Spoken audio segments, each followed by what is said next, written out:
The sound of a woman's broken sobbing reached Jonas Fletcher before he saw her, carrying across the empty stretch of California grassland like a wounded animal's cry. He pulled his horse to a halt on the ridge above Weaverville, his hand instinctively moving to the rifle at his side before he recognized the sound for what it was, something far worse than any threat a gun could answer. In the shallow valley below, beside a ramshackle cabin that looked ready to collapse under its own weight, a woman knelt in the dirt with something small wrapped in a faded blue blanket pressed against her chest. Jonas was 26 years old and had seen enough death in his years, riding cattle trails and working ranches across the territory, to recognize grief when it stood before him. The year was 1878, and California's mining towns were filled with stories of hardship and loss. But something about the woman's solitary anguish pulled at something deep in his chest. He had been riding toward Weaverville for supplies, his saddlebags nearly empty after 3 weeks working a claim up in the mountains that had yielded nothing but backache and disappointment. The town was supposed to be another 2 miles down the trail, but this cabin sat isolated on land that looked too dry and stubborn to grow much of anything. He nudged his horse forward, descending the rocky slope with careful steps. The woman did not look up as he approached, so lost in her sorrow that the sound of hoofbeats on hard ground did not penetrate her awareness. Jonas dismounted 20 feet away, removing his hat in a gesture of respect that felt inadequate but necessary. Up close, he could see she was young, perhaps 22 or 23, with dark hair that had come loose from its pins and hung in tangled waves around her face. Her dress was simple calico, faded from too many washings, and her hands were work roughened and red. "Madam," he said quietly, not wanting to startle her but needing to announce his presence. "I heard you from the ridge. Is there anything I can do to help?" She finally lifted her head, and Jonas felt the impact of her tear-swollen eyes like a physical blow. They were the color of storm clouds, gray and turbulent with pain that seemed bottomless. Her face was pale beneath the dust that coated everything in this dry country, and her lips trembled as she tried to form words. "He is gone," she whispered, her voice raw from crying. "My baby." He never drew a single breath. Jonas felt his throat tighten. He had no words that could ease such a loss, no comfort that would not ring hollow. Instead, he stepped closer, his eyes moving to the bundle she held. The blanket was carefully wrapped, lovingly arranged despite the tragedy it contained. He could see one tiny hand, perfect and still, resting against the fabric. "I am so sorry," he said, and meant it with every fiber of his being. "Where is your husband, your family?" Her laugh was bitter and broke on a sob. "I have no husband. He left when I told him about the baby, said he was not ready to be tied down with a family. Rode out 6 months ago, and I have not seen him since. My parents are dead, died of fever back in Nebraska before I came west. There is no one." The loneliness in those words struck Jonas harder than any fist ever had. He looked at the cabin, at the woman, at the tiny bundle, and made a decision that came from somewhere deeper than thought. "Then I will help you," he said simply. "Your baby deserves a proper resting place, and you should not have to face this alone." She stared at him as though he had spoken in a foreign language, as though kindness from a stranger was something so unexpected she could not process it. Fresh tears spilled down her cheeks, but she nodded, unable to speak. "Is there a place you would like?" Jonas asked gently. "Somewhere special." She turned to look toward a small rise behind the cabin where a single oak tree stood, its branches spreading wide against the blue sky. "There," she said, "where he might have shade and where I can see the place from my window." Jonas nodded and walked back to his horse, untying the shovel that hung from his saddle.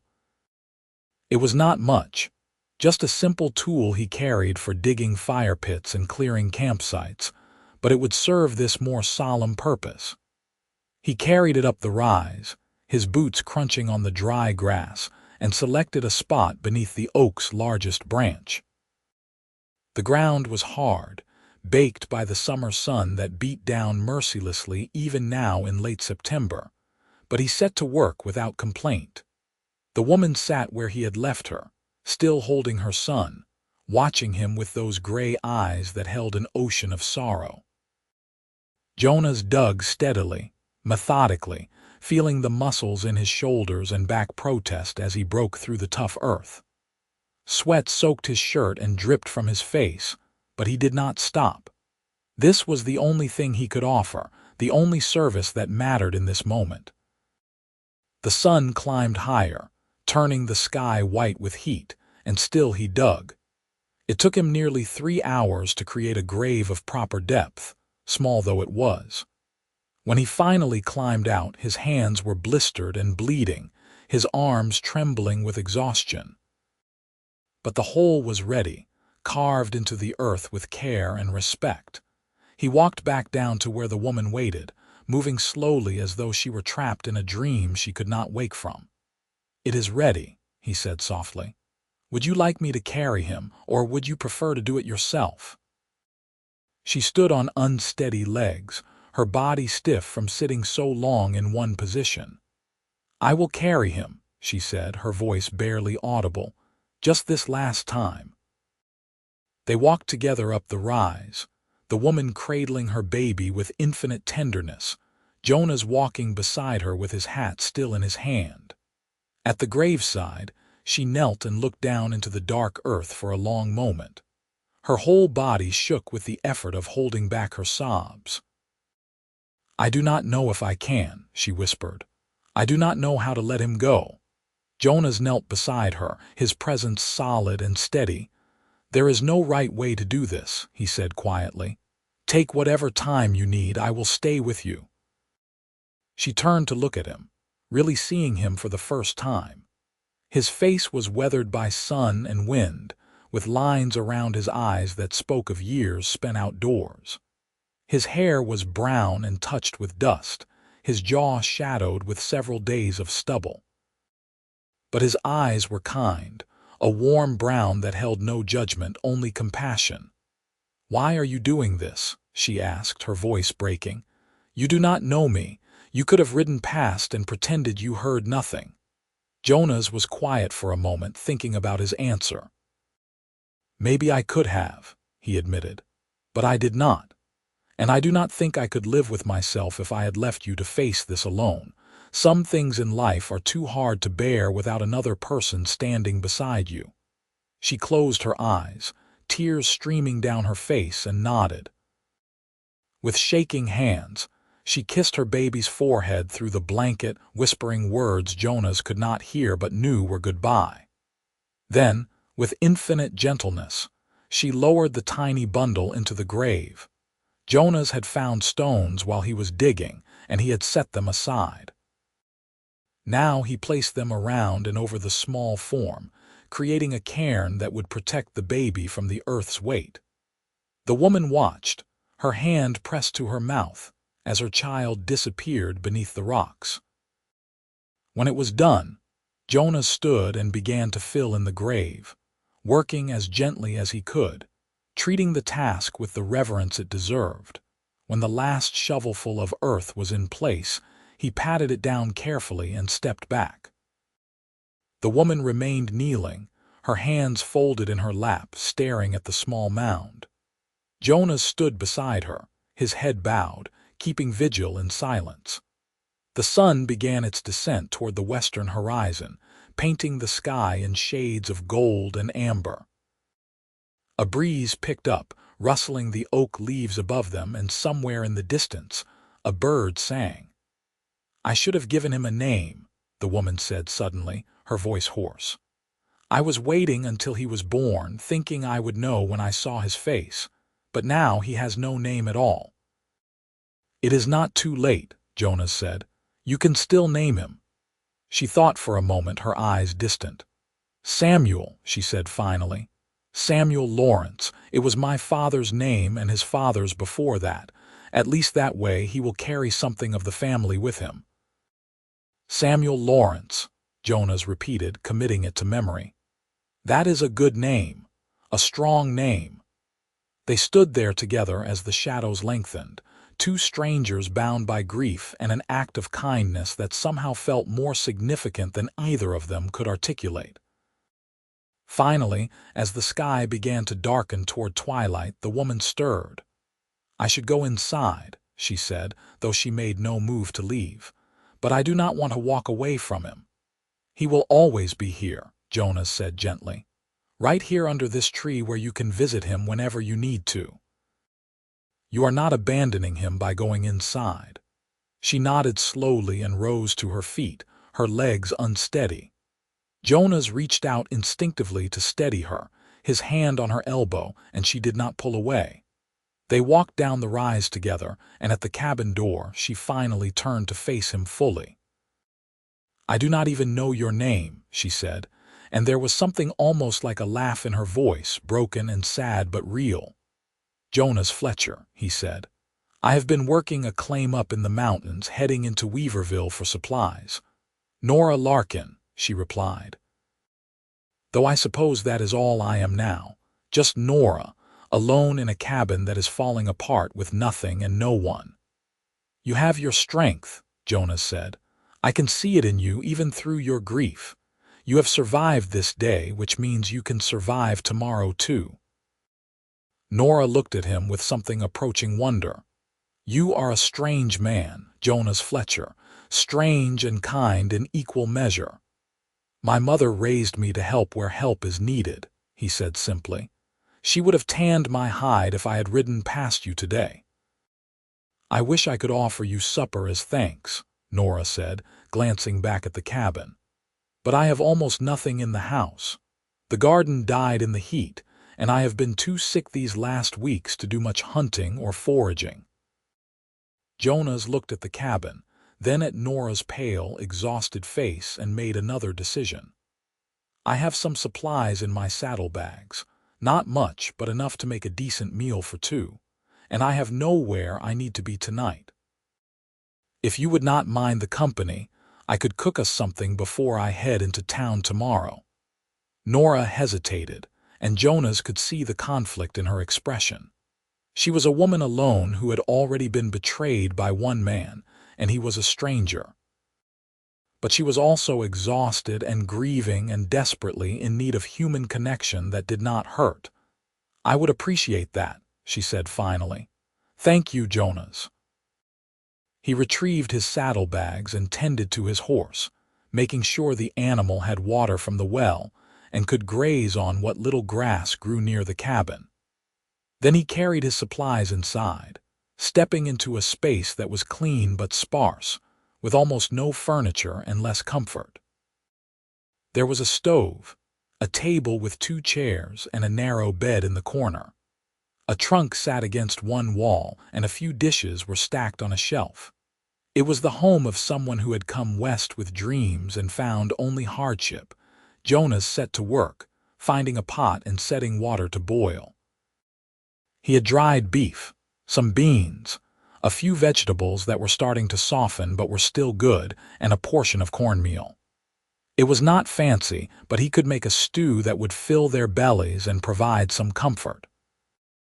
Nora sat at the table, watching him move around her small space with the ease of a man accustomed to taking care of himself. You cook like someone who has been doing it a long time, she observed. Been on my own since I was 17, Jonas said, stirring the pot.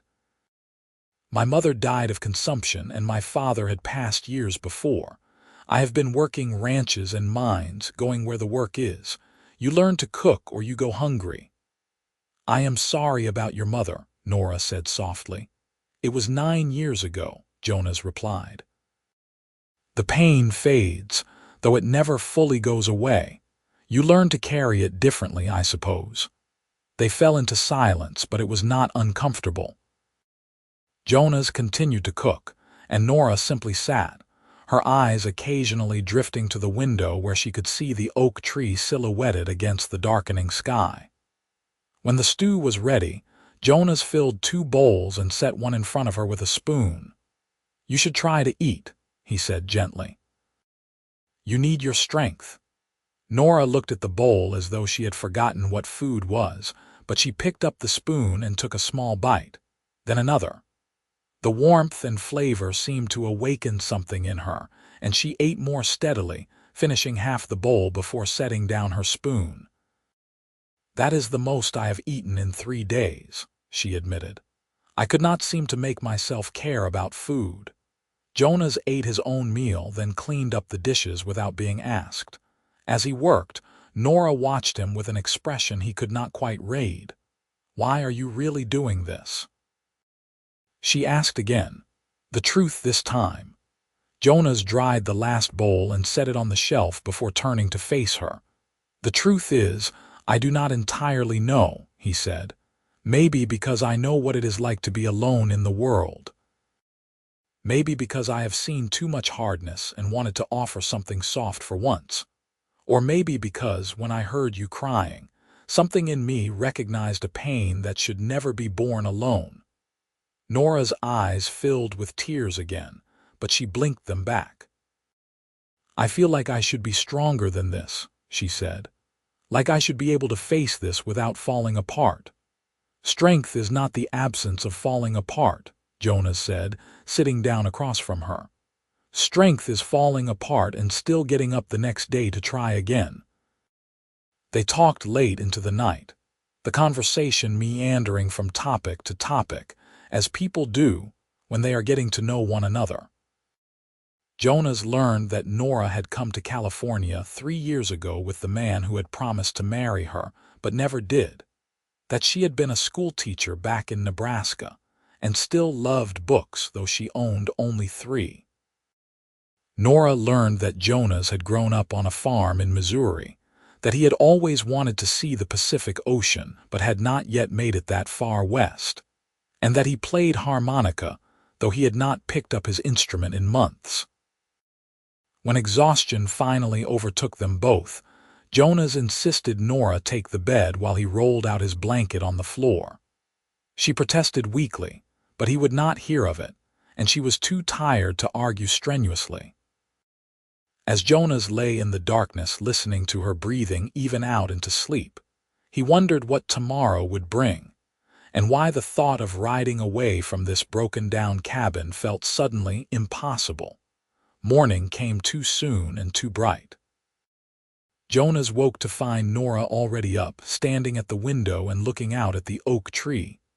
Her hair was pulled back, and she had changed into a different dress, but her eyes still held the shadow of her loss. "Good morning," Jonas said quietly, not wanting to startle her. She turned, and he saw she had been crying again, though her tears were drying now. "Good morning. I was just talking to him, telling him about his father's kindness, about you." Jonas felt something twist in his chest at the word father, the automatic association, and then the realization that she meant him speaking as the child's mother, not naming him as the father. He rose and rolled up his blanket, trying to ignore the ache in his back from sleeping on the hard floor. "I should head into Weaverville," he said, though the words felt wrong in his mouth. "Get those supplies I need." "Of course," Nora said, and he could hear her trying to hide the disappointment in her voice. "You have your own life to get back to. You have already done more than anyone could ask." Jonas looked at her, at the cabin, at the tree on the hill, and felt something slot into place inside him like a key turning in a lock. "What if I came back?" he asked. "Not just today, but regular-like. Your cabin needs repairs, and you could use help getting ready for winter. I could work on fixing things up, maybe help you get a garden going for next spring." Nora stared at him. "Why would you do that? You do not owe me anything." "Maybe I want to," Jonas said simply. "Maybe I am tired of drifting from place to place with nothing to tie me down. Maybe I think you deserve to have someone on your side for once." "You do not know me," Nora protested, but there was hope flickering in her eyes now, fragile and afraid to fully emerge. "Then I will get to know you," Jonas said, "if you will let me." The silence stretched between them, loaded with possibility and fear, and the tentative beginnings of something neither of them could quite name. Finally, Nora nodded. "I would like that," she whispered. "I would like that very much." Jonas rode into Weaverville with a purpose he had not felt in years. He bought lumber and nails, tools and supplies, food staples that would last through the coming months.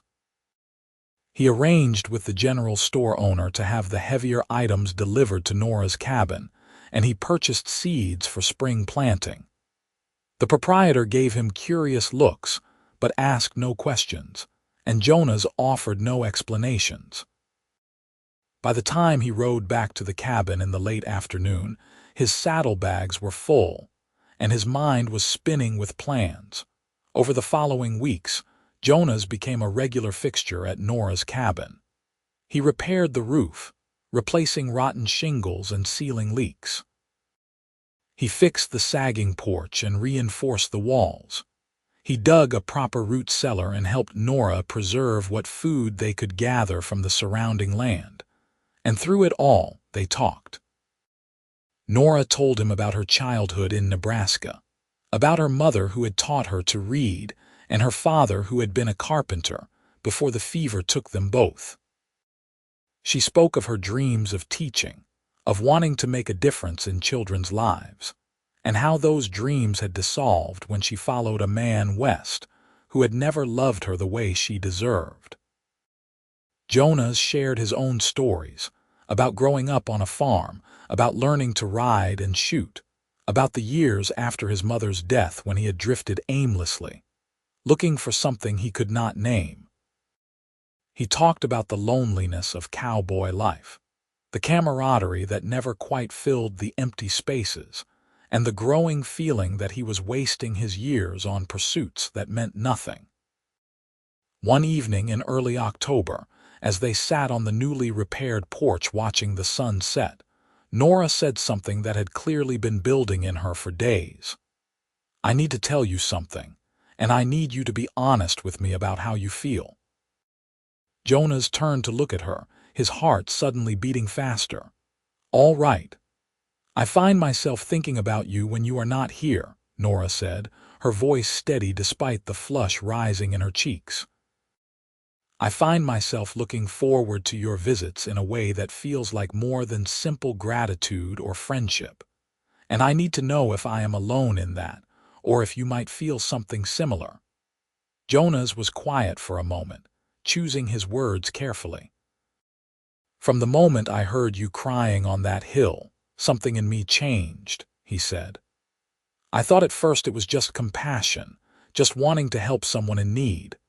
But these weeks working beside you, talking with you, learning who you are, I have come to realize it is more than that. I care about you, Nora. I care about you in a way that makes me want to stay, not just visit." Nora's breath caught, and when she spoke, her voice was thick with emotion. "I am afraid," she admitted. "I trusted once before, and he left me alone and pregnant with nothing. How do I know you will not do the same?" "You do not," Jonas said honestly. "I cannot promise that nothing will ever go wrong or that I will be perfect, but I can promise that I will try every single day to be worthy of your trust. I can promise that if you let me, I will stand beside you through whatever comes, the way I stood beside you that first day." Tears spilled down Nora's cheeks, but she was smiling through them. "That is all I can ask for," she said. "That is more than I dared to hope for." Jonas reached out and took her hand, feeling the calluses on her palm, the strength in her fingers. "Then let me court you properly," he said. "Let me show you that not all men are like the one who left. Let me prove that I am here to stay." Their courtship was unconventional by any standard. Jonas did not have money for fancy dinners or theater tickets, and Weaverville was too small and too far to visit regularly for social calls. Instead, Their romance grew through shared work and quiet conversations, through moments of laughter over simple meals and comfortable silences on the porch. Jonas taught Nora to shoot, insisting she should be able to protect herself and hunt for food when he was not there. Nora taught Jonas to read more than the basic words he had learned as a child, opening up worlds in the books she treasured. As autumn deepened and the first cold winds began to blow down from the mountains, Jonas found himself staying later each evening, reluctant to ride back to the boarding house in town where he had taken a room. One night in November, as frost sparkled on the ground outside, Nora asked him to stay. "It is too cold to ride back tonight," she said, her voice shy. "And I trust you. You could sleep by the stove, stay warm." Jonas knew what she was offering, not just shelter but a deepening of their relationship, a statement of trust that meant everything. He accepted, and that night as he lay by the warm stove, he could hear Nora's breathing from the bed and felt more at home than he had anywhere in his adult life. Winter came hard and fast that year. Snow fell in the mountains, and even in the lower elevations where Nora's cabin sat, the nights grew bitter cold. Jonas moved his few possessions from the boarding house to the cabin, and though they maintained propriety with separate sleeping spaces, everyone in Weaverville knew that Jonas Fletcher had taken up with the Larkin woman. Some people gossiped, but most folks in that hard land understood that survival sometimes required unconventional arrangements, and Jonas's devotion to Nora was obvious to anyone who saw them together. On Christmas Eve, as snow fell softly outside and a fire crackled in the stove, Jonas knelt beside Nora's chair with a small box in his hand. Inside was a simple gold band, nothing fancy but real gold nonetheless, purchased with the wages he had earned taking odd jobs around Weaverville. "Nora Larkin, I know we have not known each other long by some measures," he said, his voice rough with emotion. "But I also know that I love you. I love your strength and your kindness, your intelligence and your courage. I love the way you face each day even when grief weighs you down. I love the sound of your laugh and the way you look at the world with hope despite everything you have endured. Will you marry me?" Nora's hands flew to her mouth, her eyes wide with shock and joy. "Yes," she gasped. "Yes, Jonas, yes." He slipped the ring onto her finger, and she pulled him up to kiss him, a kiss that held all the promise of their future together. When they finally pulled apart, both of them were crying and laughing at the same time. They were married 3 days later by the circuit preacher who came through Weaverville once a month. The ceremony was simple, held in the small church with a handful of townspeople as witnesses. Nora wore a dress she had remade from her best calico, and Jonas wore his cleanest shirt with a new vest he had bought special. When the preacher pronounced them man and wife, Jonas kissed his bride with a tenderness that made the watching women sigh. Their wedding night was gentle and sweet, full of whispered words and tentative touches as they learned each other in new ways. Jonas was patient, understanding that Nora carried painful memories of the man who had used and abandoned her. He showed her with every caress that this was different, that he cherished her, that they were equals in this union. When Nora finally fell asleep in his arms, her head on his chest, Jonas lay awake for a long time, marveling at the strange path that had led him to this moment. The winter passed in a cocoon of shared domesticity. Jonas continued to improve the cabin, building furniture and shelves, making the space more comfortable. Nora sewed curtains from fabric Jonas bought in town, adding softness and color to their home. They read aloud to each other on long evenings, and Jonas practiced his harmonica while Nora sang old songs her mother had taught her. They visited Samuel's grave regularly, clearing snow from the small mound and telling their son about their lives, about how his brief existence had brought them together. Spring came late that year, but when it finally arrived, it brought a rush of green that transformed the landscape. Jonas and Nora planted their garden, working side by side to turn the soil and create rows. They planted vegetables and herbs, sunflowers, and even a few roses that Nora had always dreamed of having. As they worked, Nora found herself thinking of new life, of possibilities that had seemed impossible just months before. One morning in April, Nora woke feeling queasy and ran outside to be sick. Jonas followed her, concern etched on his face, but Nora looked up at him with dawning wonder. "I think I might be with child," she whispered. Fear and hope warred in Jonas's eyes. "Are you sure?" "Not certain, but I recognize the signs," Nora said. "Jonas, I am terrified. What if the same thing happens again?" Jonas pulled her into his arms, holding her tight. "We will face whatever comes together," he said firmly. "I will be with you every step of the way. But Nora, let yourself hope. Let yourself believe that this time might be different." As the weeks passed and Nora's condition became certain, Jonas became almost obsessively protective. He insisted she rest more, took over the heavier chores, and made sure she ate well. Nora found his concern both endearing and occasionally frustrating, but she understood it came from love and his own fears. They told no one in town at first, keeping the pregnancy secret until Nora was past the point where she had lost Samuel. When she finally began to show, and they shared their news, the women of Weaverville rallied around her. They brought hand-me-down baby clothes and offered advice, and slowly Nora allowed herself to believe that this child might live. The pregnancy was not easy. Nora was sick frequently in the early months, and she swelled uncomfortably as summer heat bore down. Jonas did everything he could to make her comfortable, bringing cool water from the well, fanning her on the hottest days, rubbing her aching back at night.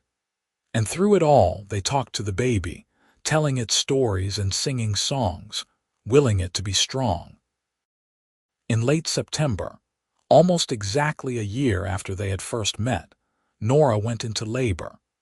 Jonas rode hard into Weaverville to fetch the midwife, then stayed by Nora's side as she labored through the afternoon and into the evening. It was different from before, the pain more productive, the baby's movements strong and insistent. And when, as the sun set and painted the sky gold, their son finally entered the world, his lusty cry was the most beautiful sound either of them had ever heard. The midwife cleaned him and handed him to Nora, who cradled him against her chest with trembling hands and tears streaming down her face. "He is alive," she kept saying. "Jonas, he is alive and breathing."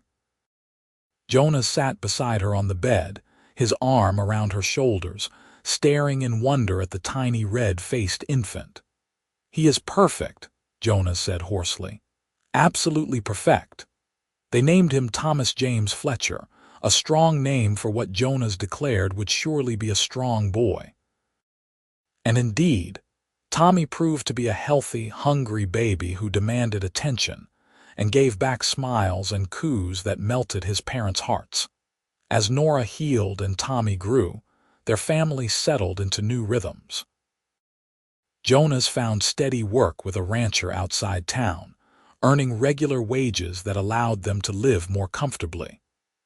Nora took in sewing and laundry, contributing to their income while caring for Tommy. Their little cabin rang with the sounds of a baby's cries and gurgles, and Nora found herself laughing in ways she had not thought possible during those dark days a year earlier. On the first anniversary of Samuel's death, Nora and Jonas walked up the hill to the oak tree, carrying Tommy with them. They stood at the small grave, now covered with wildflowers Nora had planted in the spring, and told Samuel about his brother. "I will never forget you," Nora said softly, tears on her cheeks. You will always be my first son, and your brief life mattered. It brought your father and me together, and in a way, you gave Tommy life by giving us each other." Jonas held her close, his own eyes wet, and they stood together in the dappled shade of the oak tree, a family bound by love and loss and the determination to honor both. As Tommy grew into a chubby, cheerful baby who laughed easily and loved everyone, Nora and Jonas talked about their future. Jonas had been offered a foreman position at the ranch, with a house included, but Nora could not bear to leave the cabin. It was here that her life had changed, here where Samuel rested, and here where Tommy had been born. Jonas understood and turned down the offer, content to keep working as a regular hand as long as it meant keeping his family happy. When Tommy was 6 months old, on a warm March day with the garden already showing green shoots, Jonas came home to find Nora standing at the stove, her face thoughtful. "I was thinking," she said as he kissed her cheek, "that maybe we should think about expanding the cabin, adding a room or two." "Planning for more children?" Jonas asked with a grin. Nora blushed. "Perhaps. Would that be so terrible?" "That would be wonderful," Jonas said, pulling her into his arms. "As many children as you want, as God sees fit to bless us with. I will build us a house that holds them all." And he did. Over the next year, Jonas expanded the cabin, adding 2 rooms and a larger kitchen. He built a proper barn for the animals they acquired, a cow for milk and chickens for eggs. The little homestead that had been a symbol of abandonment and loss transformed into a thriving family home. Tommy was 2 years old when his sister arrived, a girl they named Elena Rose, called Ellie from the start.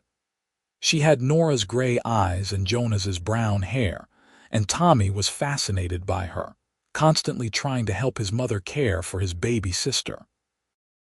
The cabin rang with the sounds of children's laughter, and visitors from town commented on how happy the Fletcher home always seemed. Through the years that followed, Jonas and Nora built a life that honored both the joy and the sorrow that had brought them together. Every year on Samuel's birthday, they visited his grave as a family, telling Tommy and Ellie about their brother who they had never met, but who was still part of their story. The children grew up understanding that love could encompass both grief and happiness, that life was precious exactly because it was fragile. Jonas proved to be a devoted father, patient and playful, teaching his children to ride and rope, to identify plants and track animals. Nora taught them their letters and numbers, reading to them every night from the growing collection of books Jonas bought whenever he had extra money. Their home became known in Weaverville as a place of warmth and welcome, and neighbors knew they could count on the Fletchers for help when times were hard, when Tommy was 5 and Ellie was 3. Nora gave birth to twin boys, Jacob and Nathan, who brought chaos and double the joy to the household. Jonas added on to the house again, creating a room for the boys to share, and the sound of children's voices filled every corner. Nora sometimes felt overwhelmed by the demands of 4 young children, but Jonas was always there to support her, taking over when she needed rest, making her laugh when she felt stressed. On quiet evenings after the children were asleep, Jonas and Nora would sit on the porch they had rebuilt together, holding hands and watching the stars emerge in the darkening sky. They would talk about their days, their dreams for the children's futures, and the strange miracle that had brought them together. "You ever think about that day?" Nora asked one evening when the twins were 6 months old. "The day we met, all the time," Jonas admitted. "I think about how close I came to not stopping, to riding past because it was not my business." "I am glad you stopped," Nora said softly. "I do not know if I would have survived that day without you. I do not mean just physically, though I am not sure I could have managed to bury him on my own." But emotionally, spiritually, I was dying inside. You gave me a reason to keep breathing. And you gave me a reason to stop drifting, Jonas said. A reason to build something that matters. I look at our life now, at our children, at this home we have created, and I am in awe. This is what I was searching for all those years without knowing it. As the children grew older, the Fletcher family became increasingly involved in the Weaverville community. Nora started teaching children whose parents could not afford to send them to the schoolhouse, holding lessons in their home on weekends. Jonas helped organize barn raisings and community workdays, using his carpentry skills to help neighbors in need. Their children grew up understanding the value of service and the importance of community. Tommy proved to have his father's skill with tools and his mother's love of learning, a combination that made him excel at anything he attempted. Ellie was quiet and thoughtful, with a gift for drawing that Nora encouraged by buying her paper and pencils whenever possible. The twins were bundles of energy who kept everyone on their toes, but their laughter and mischief brought constant entertainment. When Nora was 32 and Jonas was 36, their youngest child was born, a daughter they named Margaret Grace, called Maggie. She arrived on a snowy December night, and from the moment she was born, it was clear she would be different from the others. She was tiny, more delicate than her siblings had been, but with a fierce spirit that refused to be diminished by her small size. Jonas doted on his youngest daughter, and Nora often found him sitting with Maggie in the rocking chair he had built, singing softly to her as she gazed up at him with complete trust. As the years rolled on, the Fletcher children grew into capable, kind young people who made their parents proud. Tommy, at 15, was already taller than his father and worked alongside Jonas on the ranch, earning his own wages. Ellie, at 13, was helping her mother teach the younger children and had developed into a talented artist whose drawings were sought after by neighbors. The twins, at 10, were still inseparable troublemakers but showed signs of settling into more responsible behavior. And Maggie, at 3, was the darling of the family, adored by everyone and utterly fearless. On a warm evening in June of 1893, as the family gathered for supper, Tommy asked a question that had been on his mind. "Pa, Ma, will you tell us again about how you met?" Jonas and Nora exchanged glances, the story one they had told many times but never tired of sharing. "It was a day of profound sadness that became the beginning of profound joy," Nora began, her voice gentle. "I had lost your brother Samuel, and I did not know how I would survive the grief. But Pa found you," Ellie said, having heard the story countless times. "He did," Nora confirmed. "He heard me crying from a long way off and came to help. He dug Samuel's grave and stood with me when I had no one else in the world." "And Pa fell in love with Ma right then?" asked Jacob, one of the twins. "Not right then," Jonas said with a smile, "but the seeds were planted that day. I saw your mother's strength and courage, and I wanted to know her better. I wanted to be someone she could count on." "And are you glad he stayed?" Nathan asked Nora. "Every single day of my life," Nora said, reaching across the table to take Jonas's hand. "Your father showed me that even in our darkest moments, there is hope. That kindness can come from unexpected places. That love can grow even in the hardest soil."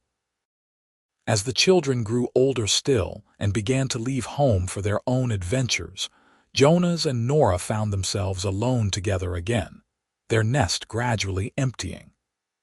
Tommy married a girl from town and started his own ranch with money he had saved, and land Jonas helped him purchase. Ellie went to San Francisco to study art, her talent earning her a place at a prestigious school. The twins, now young men, worked together on a freight business, hauling goods between towns.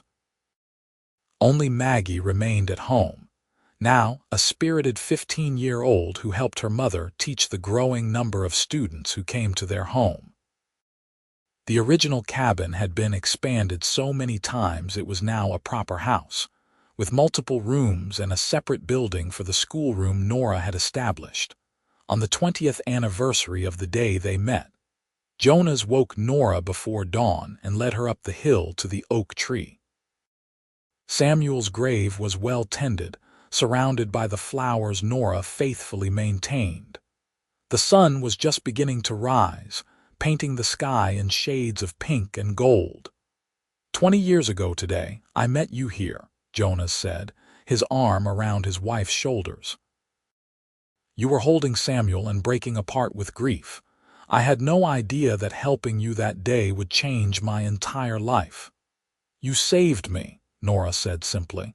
In every way a person can be saved. And you saved me right back, Jonas replied. You gave me purpose, family, love, a reason to build instead of drift. You gave me everything that matters. They stood together as the sun rose fully, warming their faces, the oak tree's branches spreading above them like a benediction. 20 years of shared life stretched behind them, full of joy and sorrow, triumph and struggle, but always, always together. You ever regret it? Nora asked quietly. Taking on a broken woman with nothing to offer, Jonas turned to face her, cupping her face in his work-roughened hands. You were never broken, he said firmly. You were grieving, but you were never broken, and you had everything to offer, you just could not see it yet. Nora, you are the best thing that ever happened to me. I would not change a single moment, not even the hard ones, because they all led us here. Nora kissed him, a kiss that held 20 years of love and trust and partnership. When they walked back down the hill, hand in hand, the rising sun lit their path, and ahead of them they could see smoke rising from the chimney of their home where Maggie was making breakfast. As they approached the house, they could hear their daughter singing, her clear voice carrying on the morning air. Jonas squeezed Nora's hand, and she smiled up at him, her gray eyes, now touched with lines at the corners, still as beautiful to him as the day they met. Their story, which had begun in grief and loss, had transformed into something beautiful and enduring. They had built a life together on the foundation of kindness and compassion, raised children who carried those values into the world, and created a love that would endure whatever challenges came their way. Inside their home, as Maggie set the table and called out that breakfast was ready, Jonas and Nora paused in the doorway, looking at the life they had created. It was not perfect, but it was theirs, built together from nothing, proof that even the darkest days can lead to light. I love you, Nora said, the words as true as the first time she had spoken them. I love you too, Jonas replied. Today, tomorrow, and always. They walked into their home together, ready to face whatever the day would bring, secure in the knowledge that they would face it side by side, the way they had faced everything since that September day 20 years ago when a cowboy heard a woman's grief and chose to stop and help.